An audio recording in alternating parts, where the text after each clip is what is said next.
That's actually hard for me to say because it's like a guy that works in a car factory all week long. The last thing he wants to do is go home and work on his own car over the weekend. So I really think that you're asking the wrong person because I don't even listen to music when I'm home. Just ask anybody. I rarely go out, but the changes that I have seen, or what I can say is I miss the old hardcore scene. You know, CBGB Sunday afternoon. You know, skinheads and punks fighting. I do miss that a lot.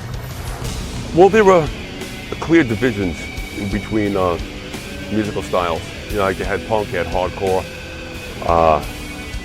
you had thrash, you had this metal, you had that metal. Now everything has become, it just seems like a smear of like thrash metal and hip hop. So I call it junk rock.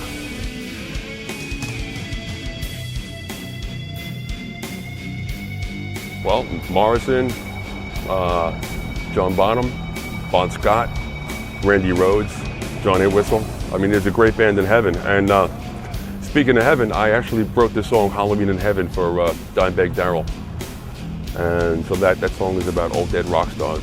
And I didn't want to mention his name because I didn't want it to appear that Typo Negative or Peter was exploiting Darrell, because he was a very close friend with the band and he was actually one of Kenny's best friends.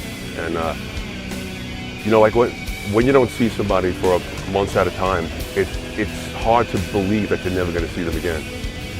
You know, and it still hasn't sunk in. You know, maybe that's some kind of defense mechanism.